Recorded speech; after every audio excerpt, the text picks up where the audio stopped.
Apparently that was a thing. Go find a certain date. And then keep that filthy thing that's been dipped in pigeon turds away. It's like a scavenger hunt on New Year's Eve. That's so disgusting. Yeah, it went sort of dead for a very long time. Calligraphy. Yeah, it's been dead for centuries, I think. I've got the perfect dress for that. That would be awesome. If that was our fandom's first exposure to what awful, gruesome ghouls we are. Welcome to Hella Foggy, a podcast about the Bay Area. I'm Greg, he's Wayne. We're two Bay Area natives from both sides of the bay. Our podcast gets a little ranty, a little sentimental, sometimes informative, but mostly pointless. Basically, it's just us trying to make sense of this crazy, weird place we love and call home. So warm up with an Irish coffee and enjoy Hella Foggy. Doo-doo-doo-doo. Boop. Hi, Wayne. Hey, Greg. Happy post-Christmas. Yeah, happy post-Christmas. And happy upcoming New Year's, I guess.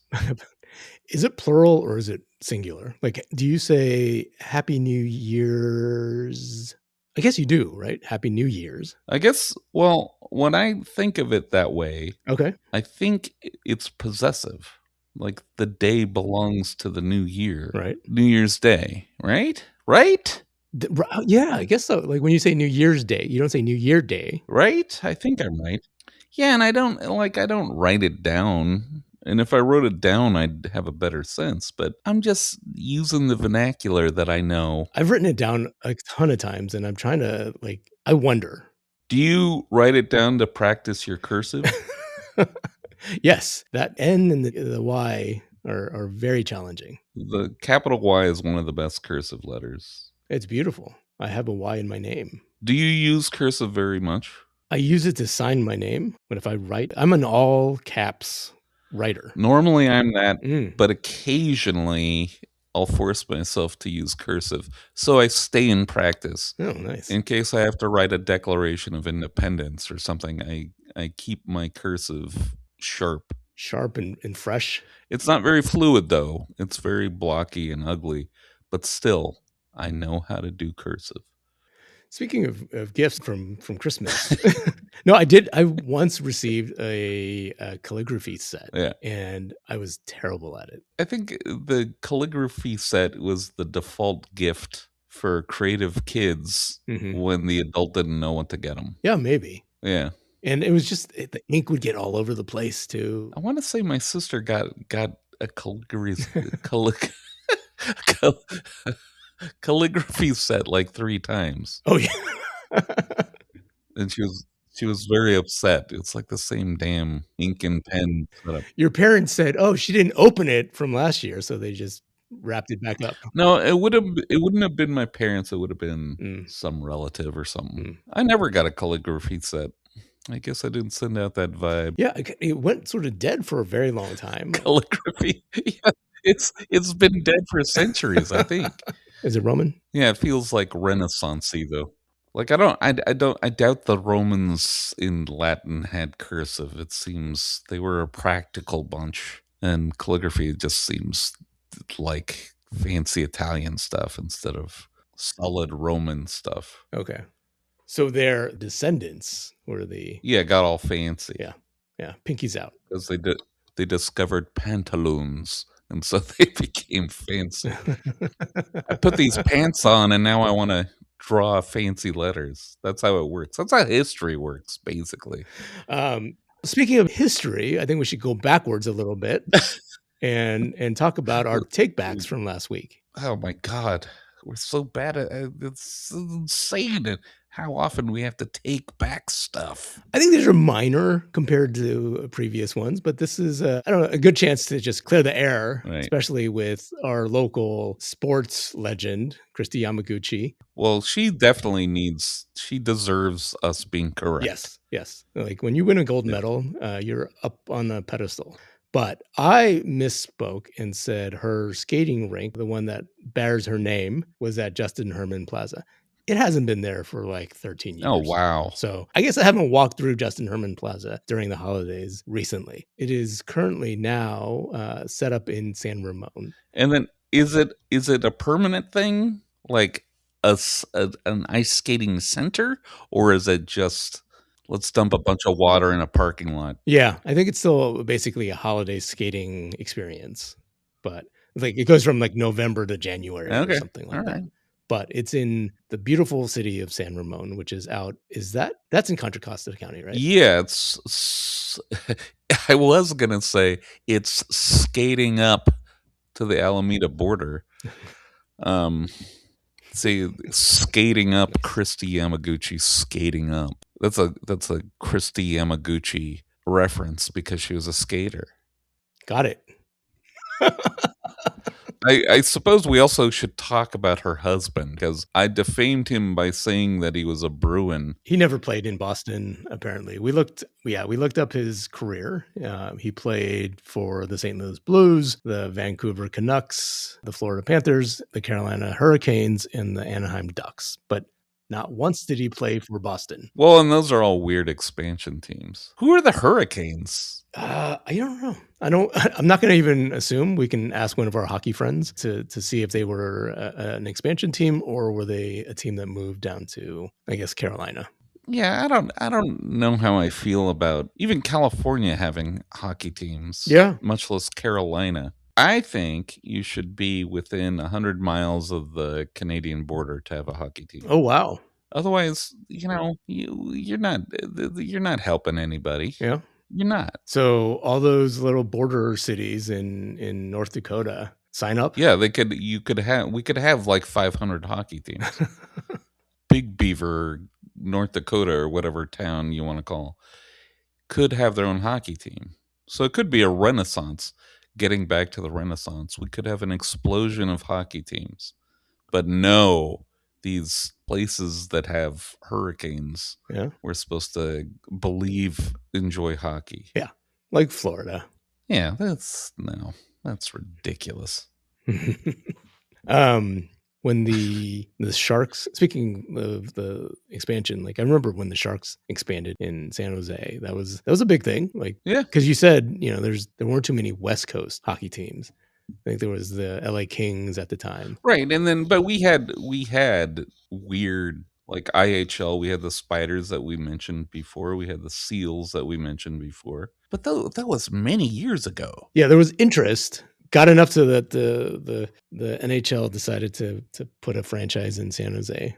I was really into it for like a hot second, and then I just couldn't follow it anymore. But I will say this: I've been to a Sharks game years ago. Yeah, and then when I lived in Detroit, I went to a Red Wings game. Detroit has a very different energy, I bet, at hockey games than San Jose does. Okay. San Jose is very genteel, whereas Detroit, that was a fun game to go to because people are angry. And I don't know. There's something about East Coast fandom that, they're just monsters. Yeah, no, I can imagine. I mean, they're an original six, right? The Red Wings. Yeah.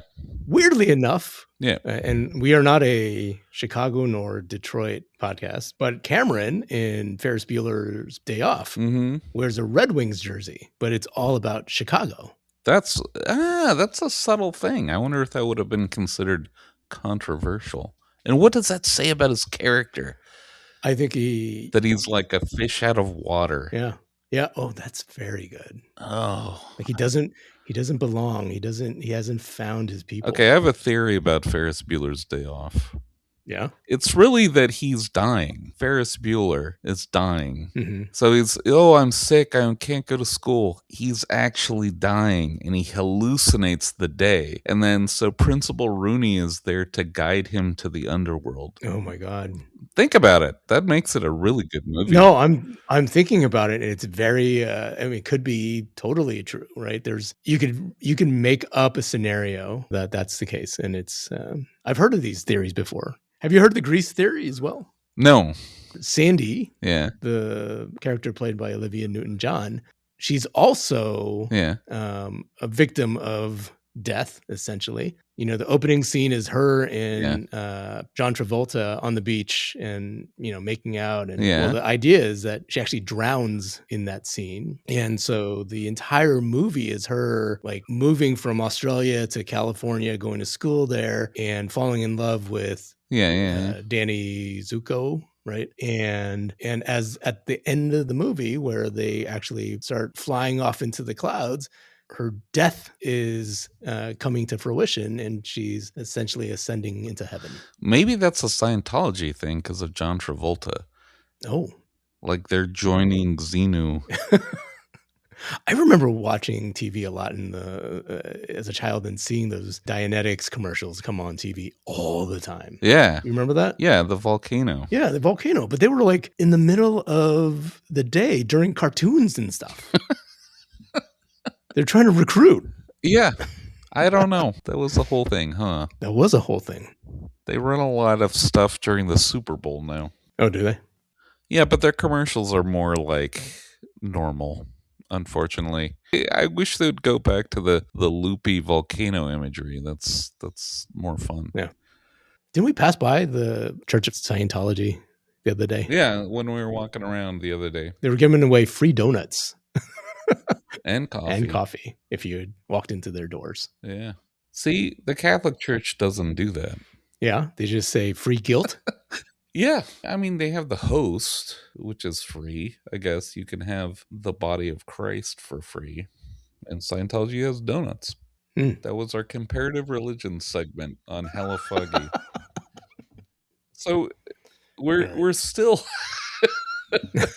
we're still stuck in the takebacks. You drummed up a lot of facts about industrial South San Francisco. The big thing right now is biotech, but back in the day, in the 1890s, apparently, the planning department tried to sort of encourage more industry in South San Francisco. Like early industries were like meat packing, steel and iron plants, chemical works, like paint factories. So, it's not to the level of, say, like Pittsburgh, right? Where it's almost synonymous with steel, but it was a good mix of small to medium efforts, I guess. Right. So that was just a civic booster thing. Mm-hmm. South San Francisco, the industrial city, was presumptive and trying to attract aliens in the sky because the letters were so large. I don't know. All right. So those are takebacks from the last episode. Okay. We got that out of the way. Yeah. So we're at the end of the year now. And do you remember anything interesting about New Year's or, events that would happen in San Francisco or the Bay Area during that time of year? Yes, I do. One year when I was probably in middle school, my sister said, let's go to San Francisco and we'll walk through the business district. And they're going to throw their old calendars out the window, right. Their desk calendars, right? Yeah. I remember that. And so they would tear pages out of their desk calendar, and the windows that would open, and that's the thing, it's all skyscrapers down there. But I guess some of them were old enough that the windows would open. Yeah. And they'd tear out the dead pages from their old calendar and throw them out the window. And it was insane. It was like snow, which is rare because it doesn't snow in San Francisco.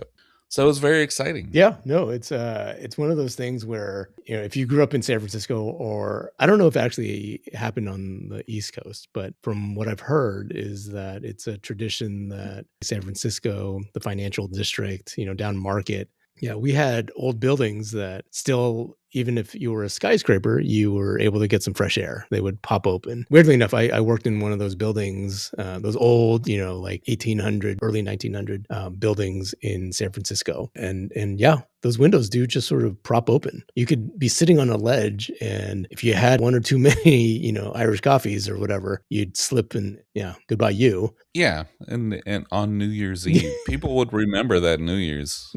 For sure. Back in those days, right? Everybody had a desk calendar. Everybody had some sort of thing to keep track of your day. Yeah, it couldn't be a wall calendar because that's just 12 options. Whereas a desk calendar, you had the 365. Yeah, because you'd flip it over, right? And then by the end of the year, you'd have the big stack on the left of 364 days. And then on that last one, you'd unhinge it and then toss it out the window and it'd rain onto or snow down onto the streets of the financial district. See, with me, the stack on Mhm. the left, I would have stopped using it like maybe March.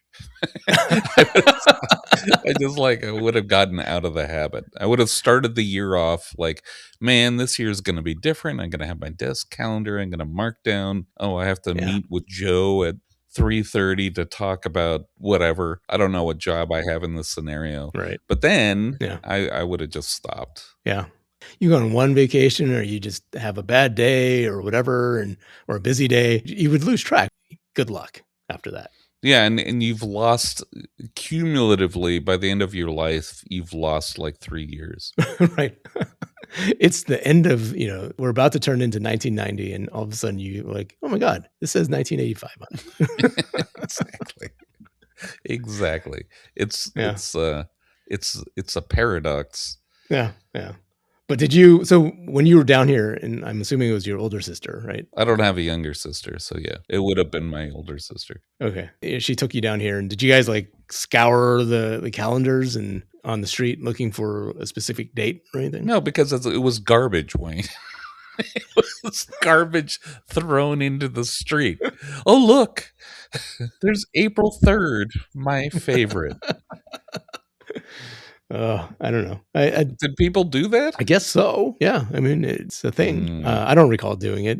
I was always like you. It's garbage. Why would I walk through it, right. but I wouldn't pick up anything. But apparently that was a thing. Like, go find a certain date. And then keep that filthy thing that's been dipped in pigeon turds away. It's like a scavenger hunt on New Year's Eve. Ugh, that's so disgusting. Because Market Street stinks like pee and gum. It's disgusting. I don't like that tradition, and I'm glad it stopped because it's disgusting. Yeah, that was probably the big factor in stopping, right? And the fact that windows didn't open anymore. We've all moved on. And plus, we don't use desk calendars. Yeah, that's true. That was from a different time. That was from the time of cursive writing. Yeah, you don't want to throw out your day planner out the window or your what were those before the iPod or the What? BlackBerry? before BlackBerry even. Before iPods, because people kept their appointments on iPods? No, oh no, sorry. But there was a device where you would have a stylus, not the Newton, right? But the Yeah, there was those little I forget what they're called. Our boss had one. yeah. And there was like special like there were shortcut things like if you drew a squiggly line it meant something. Yeah, the letter Y, right? Yeah. What were those called? Oh god. And they were cool for like 6 months. I don't know. Palm Pilot. Palm Pilot. Well, screw Palm Pilots. They're stupid. They reinvented paper. And they reinvented cursive writing too, apparently. Getting back to cursive, getting back. All right. That's what the theme is. We thought this theme was going to be about New Year's, but it's really about calligraphy. Yeah. Anyways, what memories do you have of New Year's? Anything significant? Well, similar to yours, right? Definitely the calendars. Early in my childhood, I would spend it with family, and we would do the countdown. Yeah. And I remember the ball. The ball. Like, that was the most unimpressive ball ever. That's crap. I just remember prior to the big event, right? The New Year's Eve event, there would be news stories about it on television saying, "Oh yes, the New Year's Eve ball," or sorry, the New Year's Eve ball. Drop. Oh, it's the same word, right? Ball and ball. It is. Ball and ball is the same word. Like, event ball and physical ball are the same word. Yeah. But they would show, we're getting it ready on the top of whatever Times Square building. And you look at it and it's like just a bunch of light bulbs, Yeah, it's just crap. right? Yeah. And then even when the actual drop happens, right? And it falls and does its thing, there isn't a lot of like hoopla after it hits zero, right? Yeah, because who cares? But they sing Old Lang Syne, I guess. Yeah, that's the song that they sing every New Year's Eve, at the stroke of midnight, and everybody seems to know the words. I have no idea what the words are other than maybe the first line. It's Scots, not Scott Gaelic, but Scots, which is related to English. Hmm. It's controversial because is it a dialect or is it its own language? And so I don't know what it means. It means like long time ago or something. Oh yeah. And it's from a Robert Burns poem, and the famous Scottish poet Robbie Burns. And then I think the Boy Scouts use it Hmm. at the end of jamborees. So it's got many uses. It's a very flexible song. Do you know the words? No, Oh yeah. Who does, right? I guess Scots people. But it seems like during New Year's events, you see people, you look around, people are singing it as if it were like, Mary Had a Little Lamb or something. Like it's so familiar. but but it's the same as the national anthem. No one knows the words to that monstrosity, but everyone goes, yeah. Speak for yourself. Well, I know you're a super patriot, but so I think it's people know the melody, but they're just Yeah. going, "Da, da, da." That's what I do. Yeah, yeah, yeah. It's nonsensical Popeye language. It's not. Yeah, and to be honest, like the older you get, the drunker you probably are. That's very presumptuous, Wayne. For those who partake, right? I think I'll go so far as to say you're less drunk as you're older. Ha! There is a spike. There's a spike till you are of marrying age. I don't know. Celebrating New Year's in your 20s is pretty fun. Right. When I went to college, there were a lot of college parties in the 90s, at least, especially during New Year's time. But yeah, so we would go there and party. But I remember going with my girlfriend and friends down to the Ferry Building. Mm-hmm. So the Ferry Building is on the Embarcadero of San Francisco. It's on the east side of it, right? And the Embarcadero is a main drag street that is by all the piers. Yeah. And it's kind of like a heavily touristed area. Right. But prior to this, and we've talked about this before, there used to be a freeway or a double-decker freeway that would run alongside the entire Embarcadero. A monstrosity. Like it was miserable and evil looking. Yeah. And just made that whole area dark until the earthquake took care of that for us. Right. Right. And so throughout most of the early 90s, it was being demolished. It was being, removed from existence. And at some point in the late 90s, they had cleared out everything and reimagined that entire thoroughfare to the point where they were able to celebrate New Year's Eve by the Ferry Building. So the Ferry Building is at the end of Market Street. There's these amazing like YouTube videos where you can look at, footage from either the early 1900s or late 1800s, on a horse-drawn carriage or something, going along the street, and you can see all the way off in the distance is the Ferry Building. And people would come from across the bay or wherever, and that would be the main location, kind of like the Grand Central Station of San Francisco, right? Right. And so if you had to get from Oakland to San Francisco, there was no bridge. So you had to take the ferry or like go the Oregon Trail to get to San Francisco. Because you'd have to go all through like the North Bay, I guess. I don't know how anything works. Oh yeah, come around the south, right? Come around the South Bay in order to get here. Yeah, you'd have to go through San Jose, which is like 900 miles away, and you'd get dysentery and die.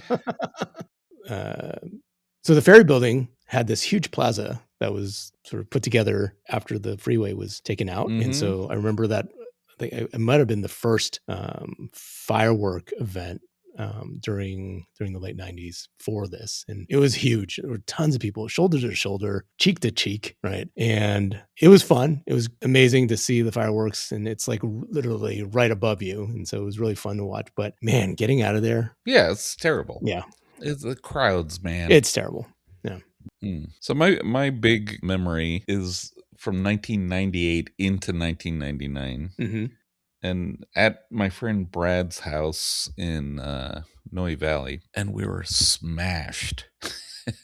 And we all had kazoos. For some reason, we were like all had gathered in his entryway of his house, and we were playing Prince's 1999 on kazoos, but kazoos don't really have notes. So you supply the note, right? So it just sounded like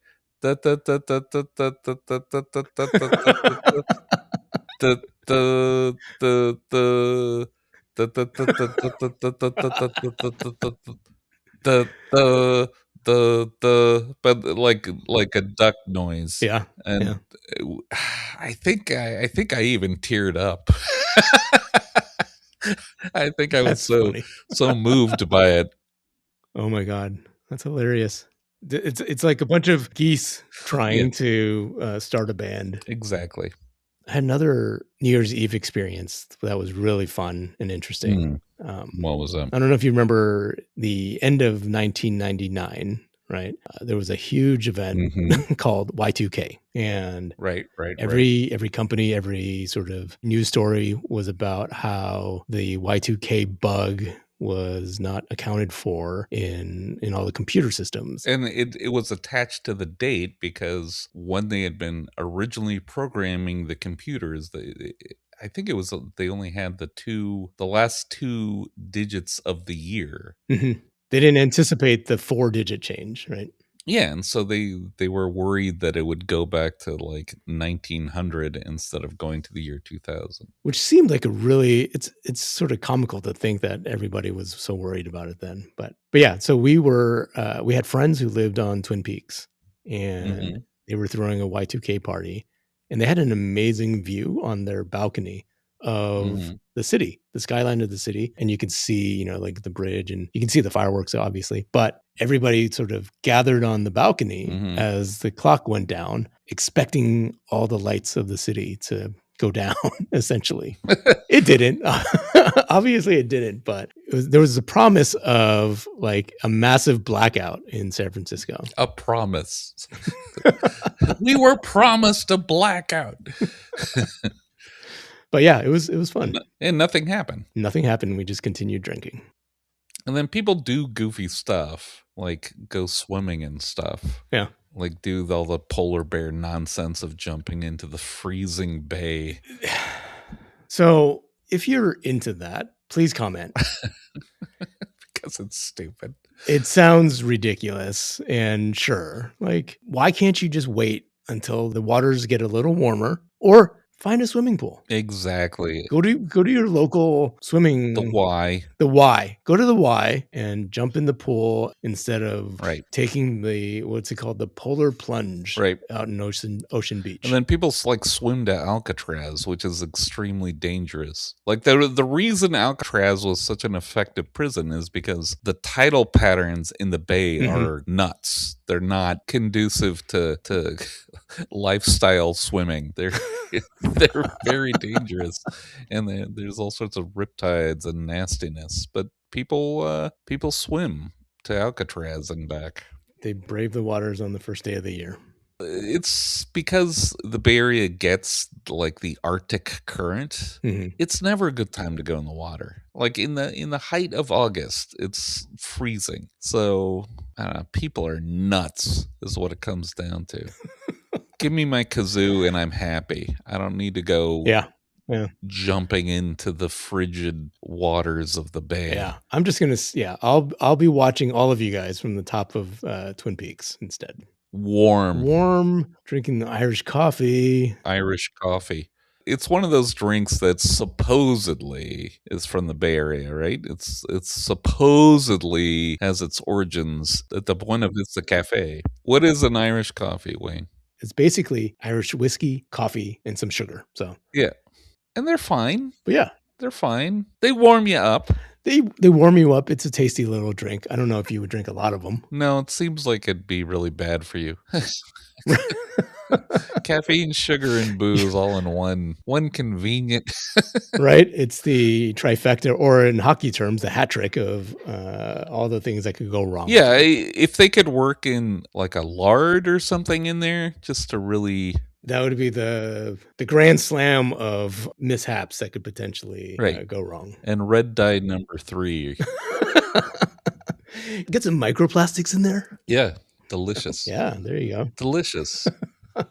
And then I remember there was the Yule log. Oh yeah, the Yule log. We didn't even mention that last week. No, and so that's a thing that's like all over the place now. It's like every brand has, hey, this year check out, Yeah, you could pull it up on YouTube and watch it for like 12 hours. yeah, and so now every brand likes, hey, check out the Summer's Eve douche Yule log or something. And so Oh God. what? What are you Uh, upset about? I'm fine. I'm a dad of 2 daughters, so I don't. Yeah. What does that have to do with what does that have to do with anything? You said it.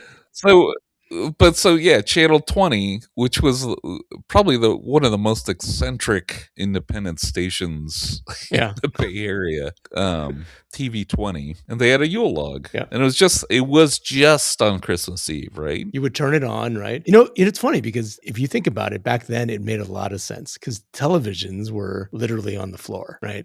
We didn't have a television that was like, planted on Right. your wall. Oh, that's true. Yeah, TVs were furniture. TVs were like on the floor, and you probably had like maybe a 20 something inch television framed in oak, whatever wood. Solid state. It weighed 700 pounds. So yeah, like it made sense to put a fireplace in your television. That's actually a good point, Wayne.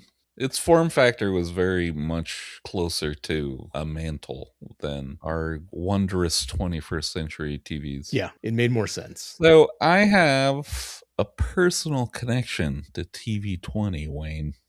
How so? So they had a thing called the TV 20 dance party. Oh yeah. Yeah. So the TV 20 dance party typically was like R&B and pop and stuff, right? And so it was just like any kind of dance, like local dance show where there'd be like attractive young people dancing. How'd you end up on the show? No, I think a girl I went to high school with, Tara, her parents' friend worked at TV 20 or something. We need young people. So Okay. there's a TV 20 dance party. We need young people for it. So myself, Tara, Christy, and my friend Craig. Okay, we'll do it. Problem is, it's a 1950s sock hop or something. Yeah, people dressed up looking like Sandra Dee. Yeah, and so I had kind of 50s stuff, and Craig gave himself a pompadour or something. So we went, and it was really odd. We were the only young people. It was all people who were actually in the 50s. And then they had a professional dance couple, and they did a demonstration, but the woman had fake hair, Yeah. and it got jammed into her bracelet, so she was pulling her hair off as she was Oh dancing. Jesus. And then there was a singer who was inebriated. A famous singer. And I guess I could say, because I don't think he's alive anymore. His name was Hank Ballard, and he did the original Twist that Chucky Checker re-released and became very rich. Hank Ballard did not. And Hank Ballard was very drunk. So that was interesting. It was a very odd night. Did you record the episode? Yeah, it's on VHS somewhere in some former garage of mine somewhere. God, yeah. If we get enough subscribers, we'll repost Greg in the Coffee 20 dance party. We may have to reenact it, Wayne, you and I. And I'm going to be the boy. I've got the perfect dress for that. That would be awesome. If that was our fandom's first exposure to what awful, gruesome ghouls we are, is that we were dressed 1950s and you're wearing a blonde wig. Yeah. Wayne in 50s drag.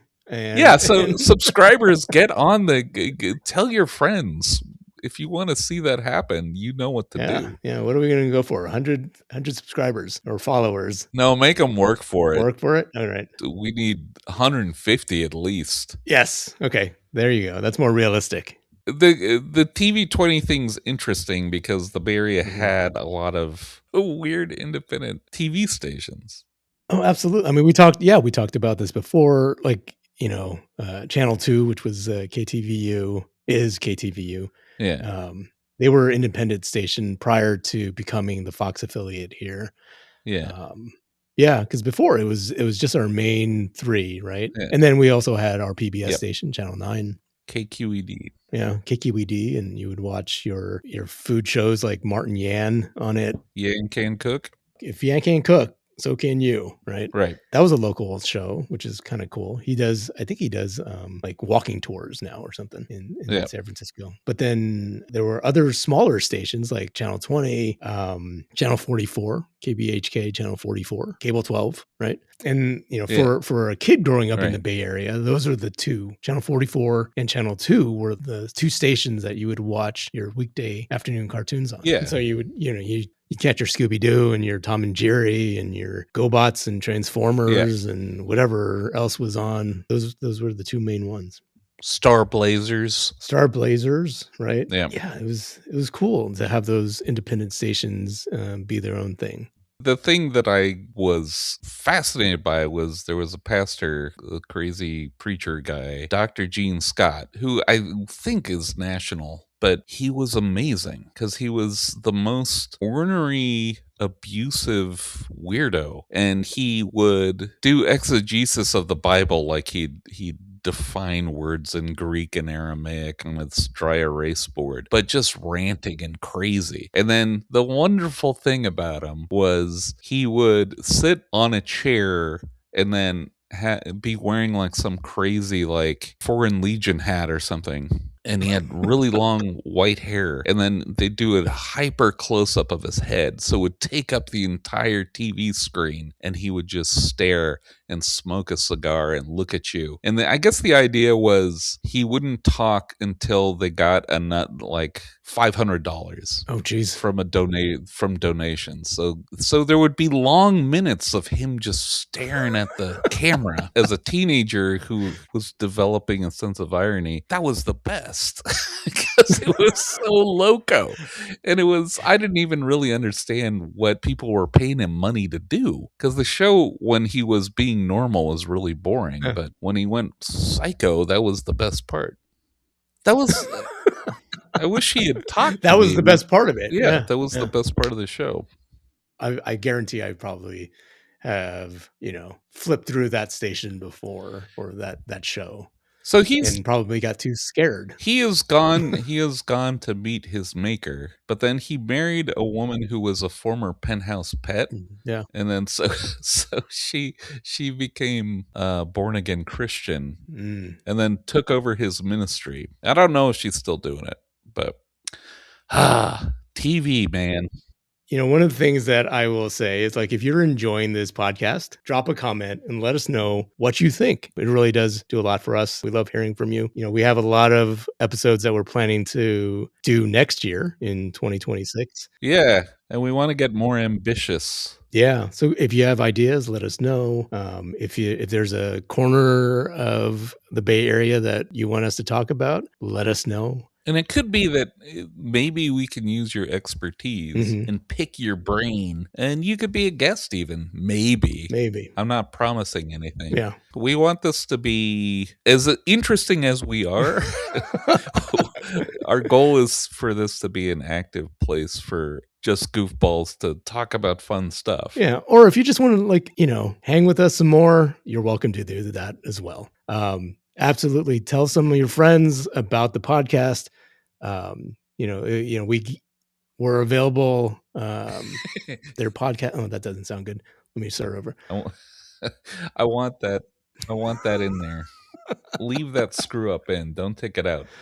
Let your friends know that they can listen to Hella Foggy wherever they get their podcasts. But also tell us what you like and what you don't like. And we're feeling our way forward. It's only our 5th episode. Yeah. We've only been doing this for a month, Wayne. It feels like years. I'm exhausted. Feels like forever, but I feel like, the years that we've known each other has come through. So it's fun.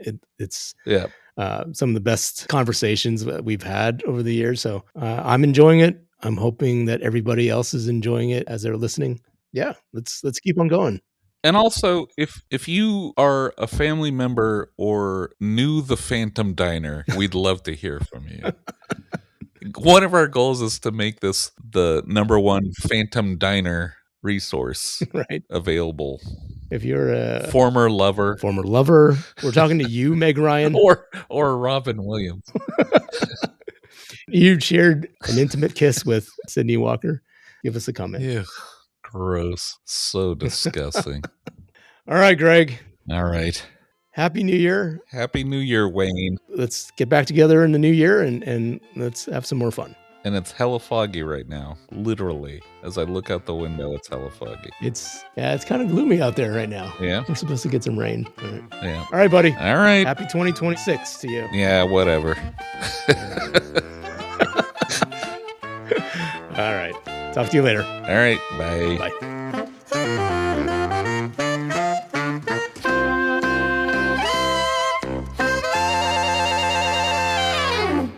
I have to say, if all Americans cared about was ice skating, they'd be America's couple. Yeah.